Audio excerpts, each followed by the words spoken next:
Hello, I'm Dr. Alegria Rivadeneira. I am co-PI at a grant for OER in Colorado State University, Pueblo in Colorado. And today we are celebrating Open Education Week with some explorations on how to get started with OER. At the end of this presentation, I will share the link to my presentation, which is an open educational resource. So you all have access to what I will be showing you today.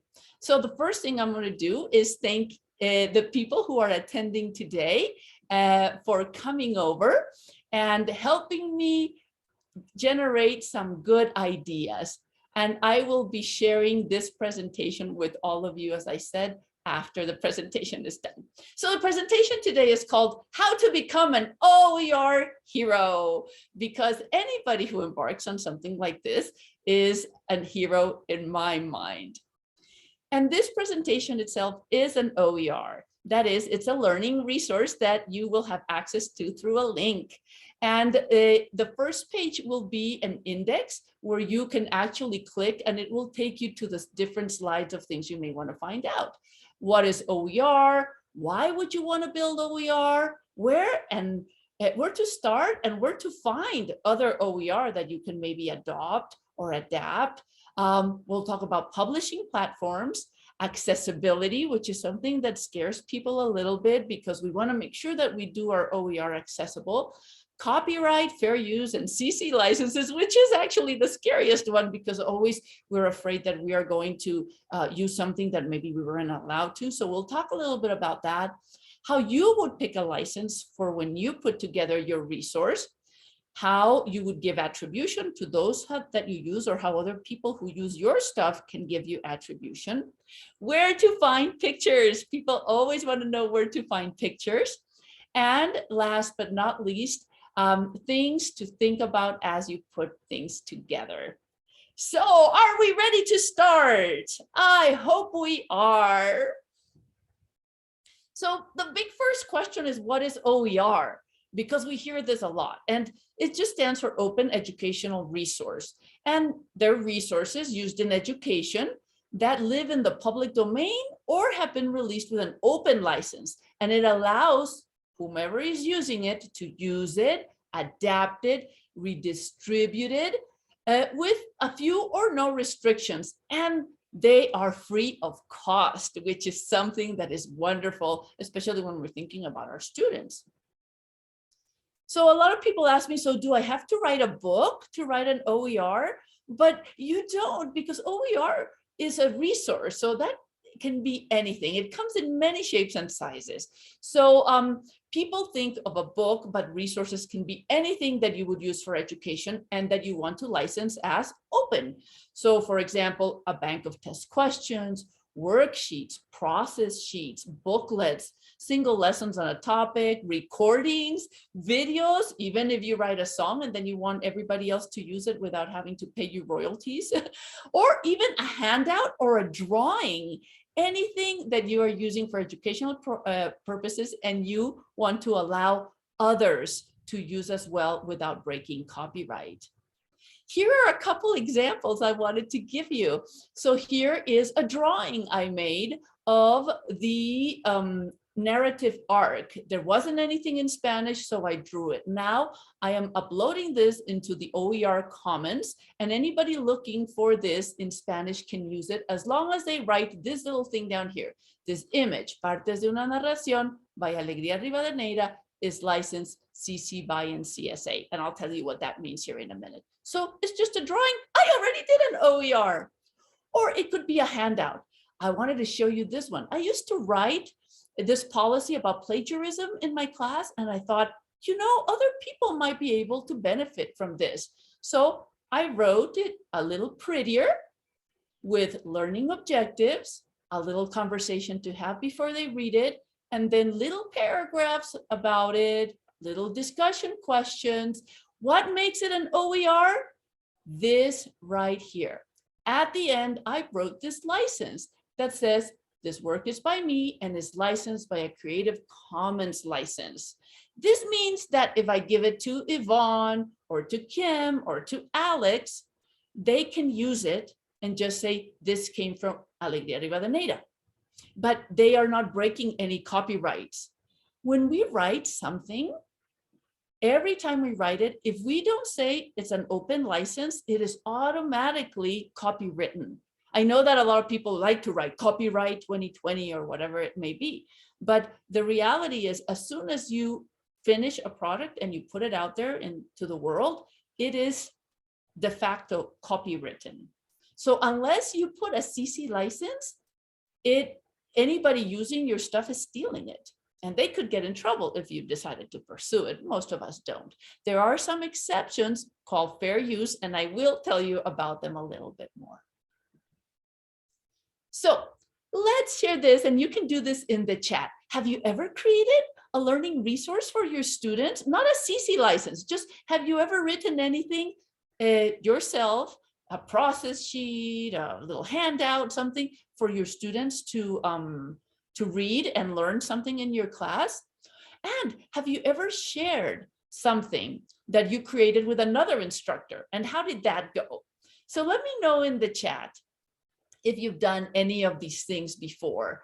I know, for example, that before I knew about OER, I was writing all kinds of things and giving them to my students and sharing them with my friends. But I didn't know that my stuff was copywritten, and by them using it, I was giving them permission, which was okay. But then if somebody else used it without permission, they would be in trouble. Oh, thank you, Yvonne. I had fun making that drawing. But yes, proposals, outlines, PowerPoints. Kim has done interactive presentations, right? So all these things are things we have produced. They are under our copyright. Other people are not supposed to use them without our permission. But if we want to put them out there for others to use because we want to share, then we can put a CC license on it already.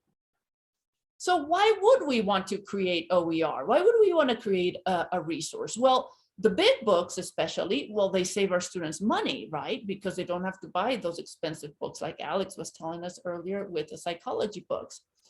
Also, we as creators can create, mix, and match content that addresses our students' needs and lived experiences. So that can be fantastic.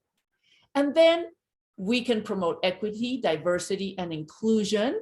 And I will show you, for example, a bank of pictures that are pictures that don't usually come up on Google slides, Google searches. Like, for example, when you search for baby, you get white babies. So you have to make a real effort to get a brown baby. So there are even image banks that we can use to include more diversity, even visually in our products. Of course, you also probably want to contribute to your discipline. You feel passionate about your field and you want these things to be heard and you want to share. And this is why I think anybody who does an OER, be it a little picture or a huge textbook, is an OER hero. But one of the things that scares us is where to start. So these are some of my pointers on how to get started. First, look at OERs in your discipline to get inspired. See what people are putting out there. You might be surprised at how simple some of them are, and then how elaborate some others are. And maybe you fall somewhere in the middle. Then talk to someone who has made OERs because they can probably give you some good ideas. Also, find out if your school has support for you, both financial and technology, because some people are better with technology, others are not. So if you need support on that, you want to know somebody's going to help you and be in your corner. And also find your community, find other people who are doing it, come together with them and share stories and ideas. Finally, you probably also want to think about a publishing platform. But let's go back to the first one. Look at OERs in your discipline and get inspired. In this learning resource, which I will be sharing with you, that is a learning resource and a slide presentation, you have this little link here. So when you click here, it takes you to this place that says places to find OER. I particularly like Oasis. So let me just show you very quickly how that will look. I would go into Oasis and somebody here is in communication. So I'm going to do a search on communication in Oasis. And wow, there's books, there's modules, there's learning objects. there's course materials. And let's say I want pure communication studies. Oh yeah, that looks fantastic, right? So I'm going to go communication studies. And once I click on that, oh, it says there is actually 10 textbooks on communication studies. And wow, look at this: organizational communication, message processing.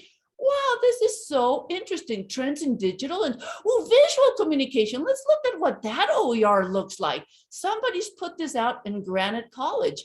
And it is on a platform, you will see it, it's called Pressbooks, this platform. And here it is, look, introduction to visual communications, deconstructing visual media. Let's say you just thought, I can use this little piece in my class. Guess what? You can. You can take this, copy paste it into your own document or send your students to this link, and you are effectively already using an OER in your class. It is that easy.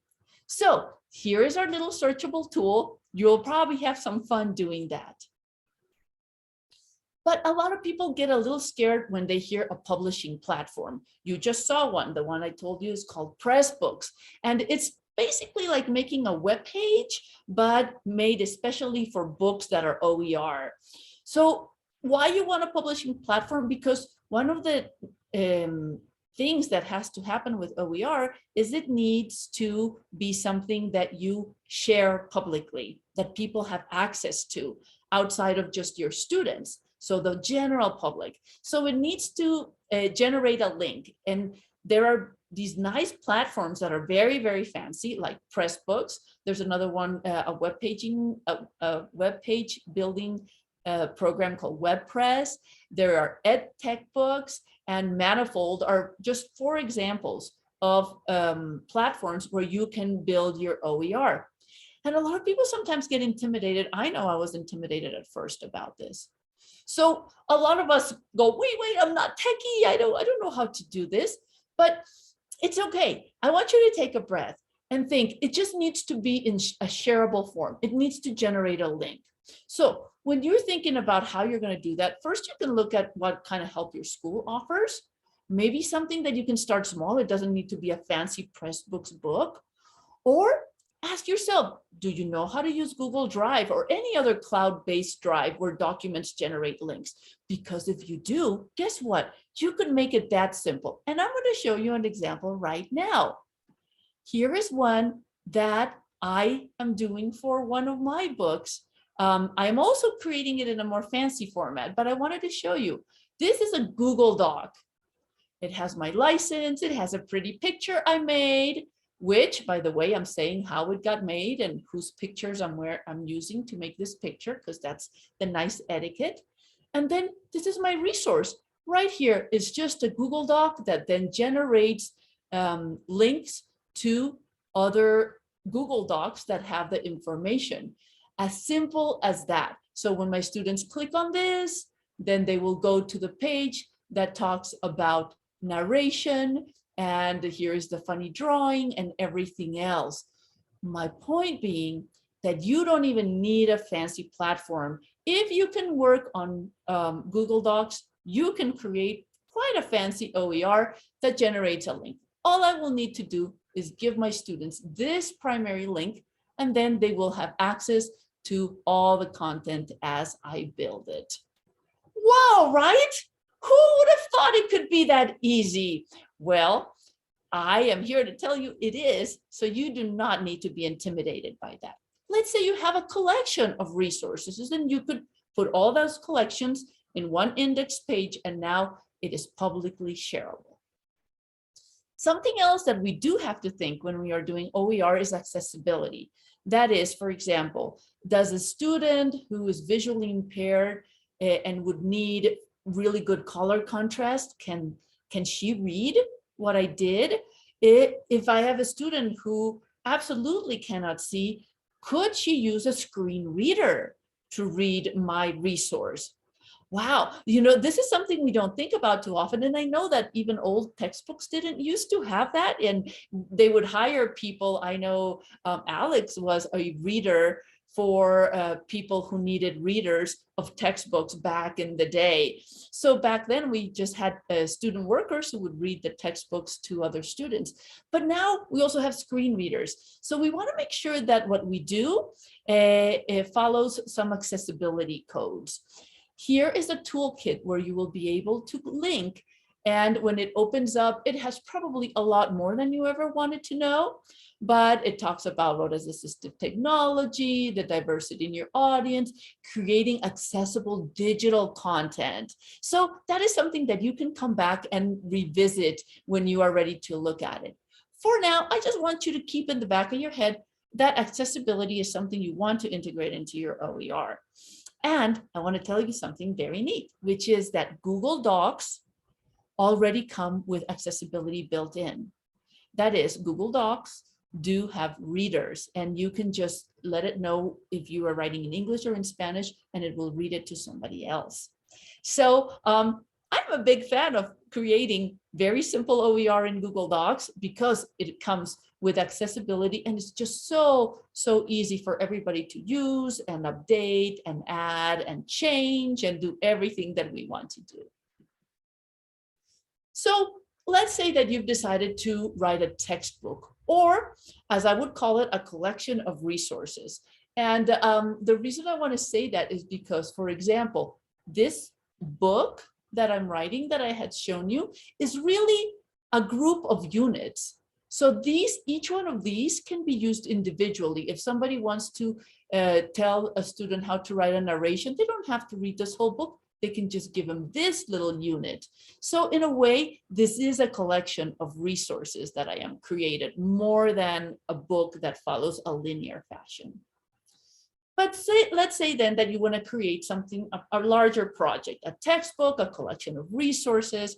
So the first thing you want to do is look at your current textbook or whatever it is that you're using to give students input, and think, well, what makes this resource good and what makes it not so good? You know, maybe it's outdated, maybe the examples are old, maybe it shows no diversity in points of view, or the images are all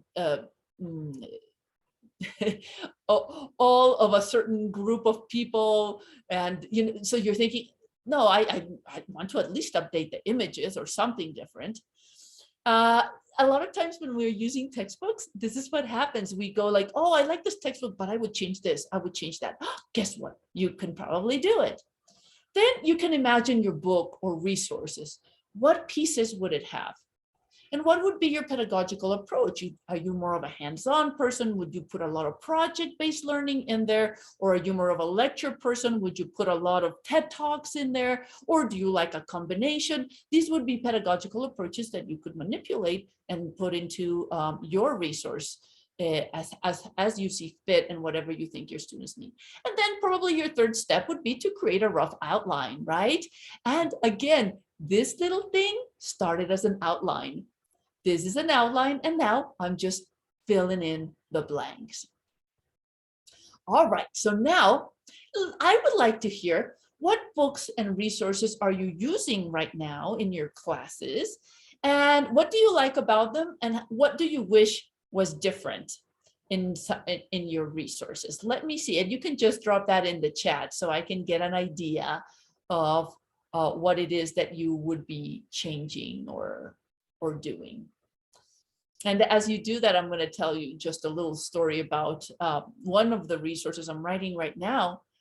It was written by a really good friend of mine as a commercial textbook. And now I was asking her about it, and she told me she doesn't use it. She doesn't use her own textbook, and she's just taken apart little pieces of what she wrote as a commercial textbook, and she has made it available to her students in little pieces. So yeah, I see. Yes. Yeah, so we have the OER for speaking and listening, right? And it has exercises. Wow. Yeah, more applied, right? Yvonne, this is a perfect example. So you have a book that is mostly input, but you'd like to make your students more active learners. So you could even continue to use that book and just add the work part of it, right? Just like the actual action items for them. So that's an excellent example. Thank you for sharing that. So let's say that you've now created your outline, all the things that you would want. Well, probably you want to go out and look at OER to see what is already out there and see what you could piece together. I call that Frankensteining. It's like, oh, I like this little piece on visual narratives. Oh, I like this little piece somebody else did about something else. And you can just grab different things. You make sure you give attribution. But if they have a CC license, you can use them without it being stealing. So you can think, are there any useful pieces that you can take? And check their CC license. So I'm going to stop here for a second and just address what is a CC license. And you will have this link on the resource so you can go and look at them. So CC licenses, that brings you to this page, is the Creative Commons page.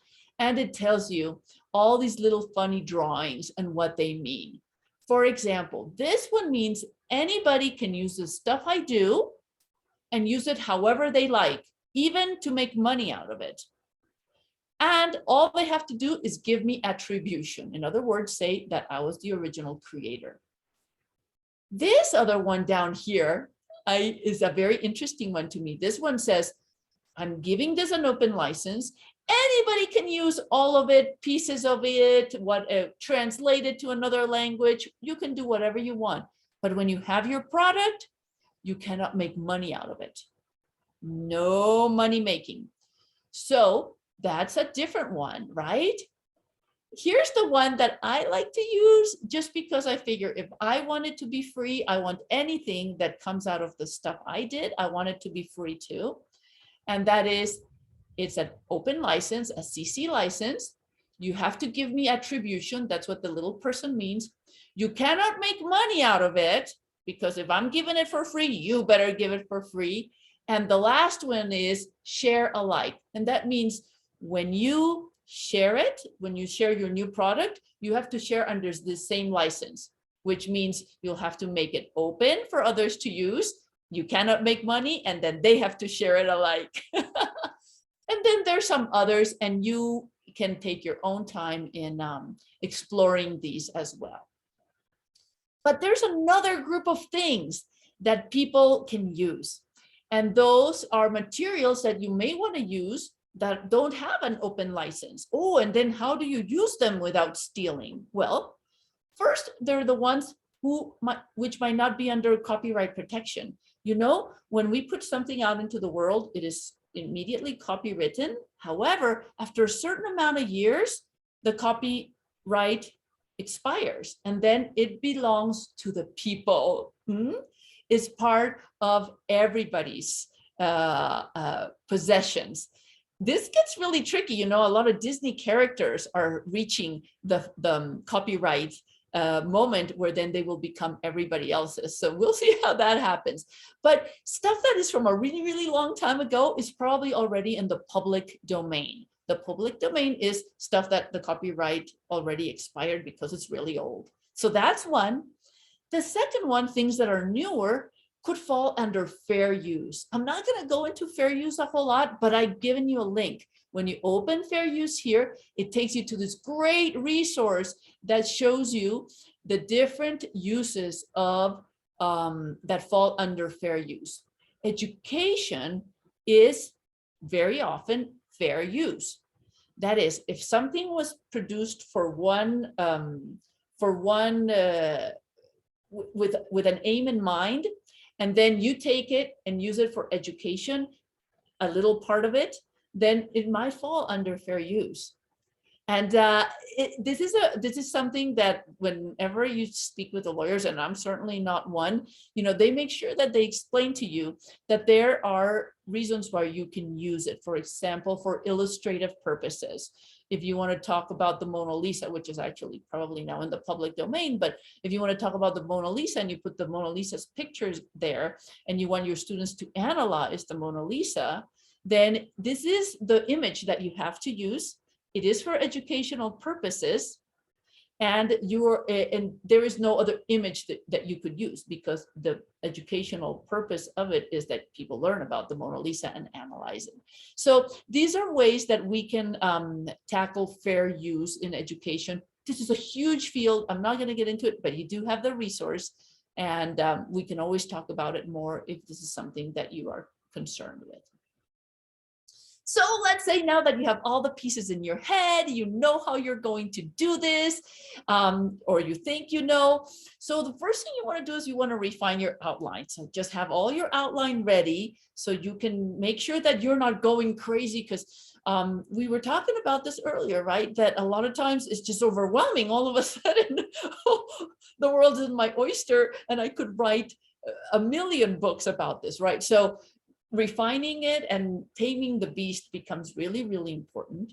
The second thing is creating a very well organized file folder to hold everything that is going to go into your OER, images, text, PowerPoints, anything that you're going to use, and organize it really well.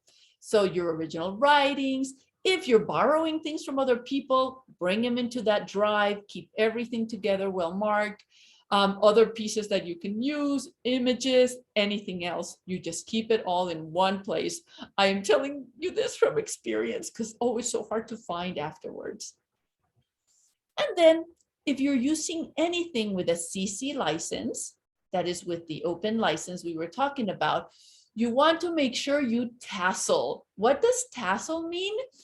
Tassel means that you are citing the title, the author, the source, and the license. For example, if I put this picture in my book, or if I put it on my PowerPoint and it has a CC license on it, underneath it, I should write Fruglin Afterglow by Lucas Schlagenoff is licensed under CC by ND.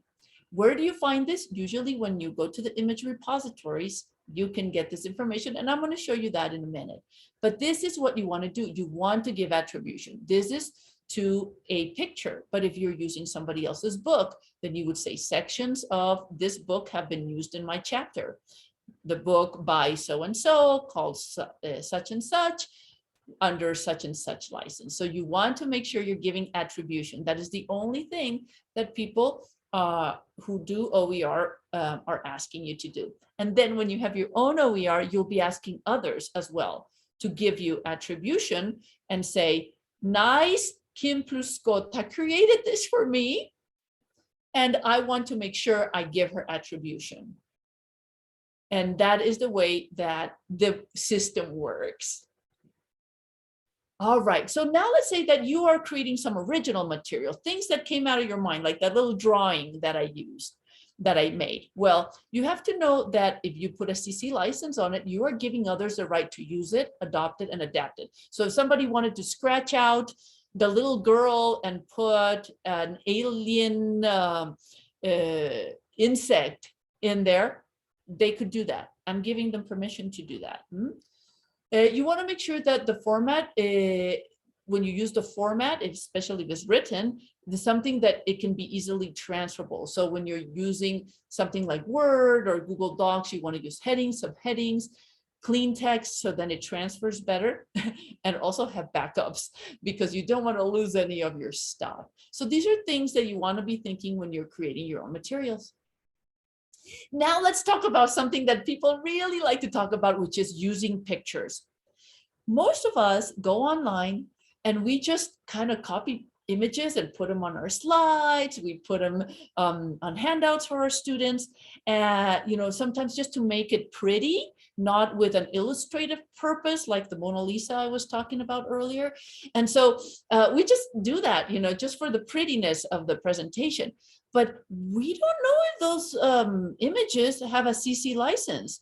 If they don't, they are probably copywritten, and we don't want to steal, right? So a responsible OER thinking person makes sure to use only images that are either in the public domain, have a CC license, or are part of fair use. Where do we find these magical images? Well, First of all, a lot of people just go into Google, search under images. I don't know if you all have done this, but let's just do this. I'm just going to say baby. And I am going to say images. And now you see all the white babies I was telling you. Oh, well, nice. Okay, so here is baby, but I can't just use any of these. Most of these are probably copywritten. So I go into tools, sorry, this is in Spanish, herramientas, and usage rights, derechos de uso, and then you go to Creative Commons. So this is going to filter Google to the pictures that actually have a Creative Commons license. This is probably the easiest way, but sometimes some of these are still not fully licensable. So I am going to give you, in my opinion, something that is even better.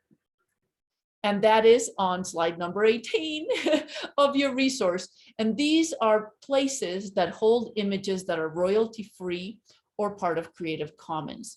So you can go straight into a Creative Commons image search, and then you know that everything that is in there is Creative Commons.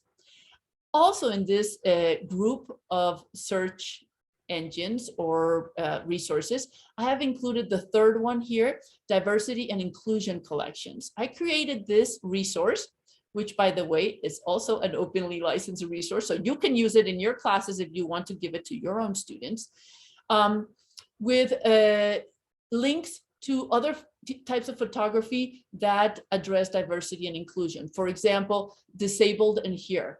This is a group of photographs that you can use, and you can browse through to see what you would want to use in your classes or in your textbooks in order to be using images that are free of copyright, are part of the Creative Commons, and also do a little more diversity and inclusion into our own textbooks. So this you have here, you can have a great time doing it. The first three, usually you have to cite the authors. Things like Unsplash, Pixabay, Pexel, and Flickr, they don't even ask you to acknowledge the authors, though I think it's nice to do that, even if they don't ask to be acknowledged.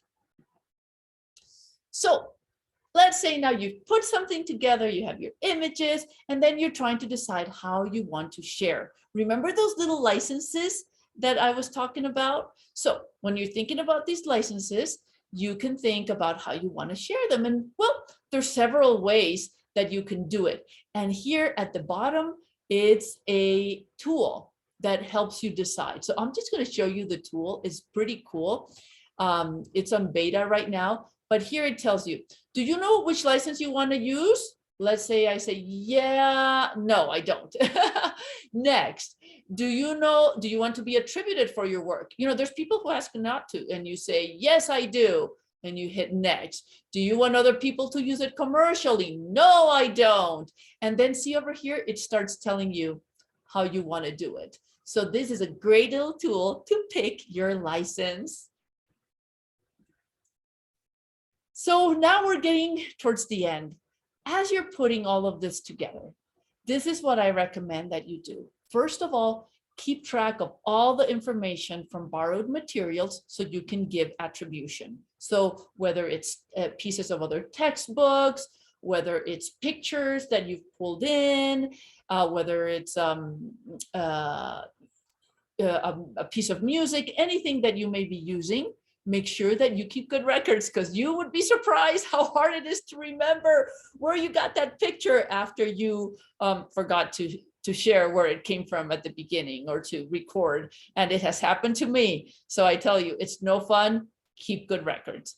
Then if you're with a team, if you're doing this with a team, make sure that you make use of everybody's talents, because everybody can has these abilities that you can use. Some people are better at designing, others are better at researching. So if it's a team effort, you definitely want to make sure you're using everybody's abilities. Now, the third one I like, know that it doesn't have to be perfect. It can evolve over time. So don't be intimidated. You can make something very simple and then continue to make it more fancy as you reiterate and reiterate. But you don't have to wait until it's perfect to put a CC license on it and put it in the Creative Commons. Now, the fourth one, enlist people as readers to check the user experience side of things. So if you already have something, maybe give it to a friend and have them navigate around, because it may be clear to you, but maybe not to other people. So that's always nice to have a second pair of eyes. The next one, create a timeline for yourself with benchmarks so you can celebrate your project. Especially if you're embarking on a really long project, you definitely want to have some benchmarks so you can go like, oh, I reached the 10 first units I wanted to reach. Oh, I am going to pat myself in the back. Because with long projects, it can be really hard to maintain momentum. And then when it gets hard, think about how you're making the world a better place with your contribution, because this is probably what drives most of us to produce OER. And last but not least, have fun. Have fun, because you get to be creative and you get to do something that you think can benefit others. So that it doesn't get more fun than that. So my call to you is to dare to be an OER hero.